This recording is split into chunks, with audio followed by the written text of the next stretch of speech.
వదినమ్మా ఏం కట్ చేస్తున్నారు వదినమ్మా? ఇగో టమాటాలు, బుడం దోసకాయ, ఆనియన్స్, కొత్తిమీర కట్ చేయడం అయితే అయిపోయింది. ఇక కర్రీ వేయడమే ఉంది. ఈ రోజు మన కర్రీ ఎంత చెప్పి? బుడం దోసకాయ చికెన్ కాదు, బుడం దోసకాయ టమాటా కర్రీ. ఈ రోజు అయితే సండే స్పెషల్ కూడా మాకు చికెన్ ఉండదు వదినమ్మా. ఉంది.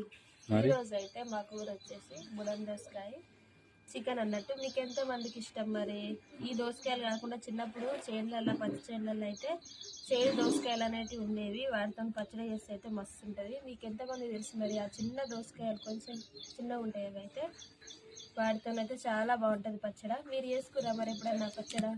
ఇప్పుడైతే అవి ఎక్కడ దొరుకుతలేవు. దొరికితే మాత్రం ఖచ్చితంగా తీసుకొని పచ్చడి పెట్టుకోండి. అది హెల్త్కి చాలా మంచిది. మీరేం కర్రీ చేసుకుంటారు మరి ఈరోజు? సండే స్పెషల్స్ ఏంటో కూడా కింద కామెంట్ చేయండి అండ్ మా వీడియోస్ని అయితే ఇంకా సపోర్ట్ చేయండి.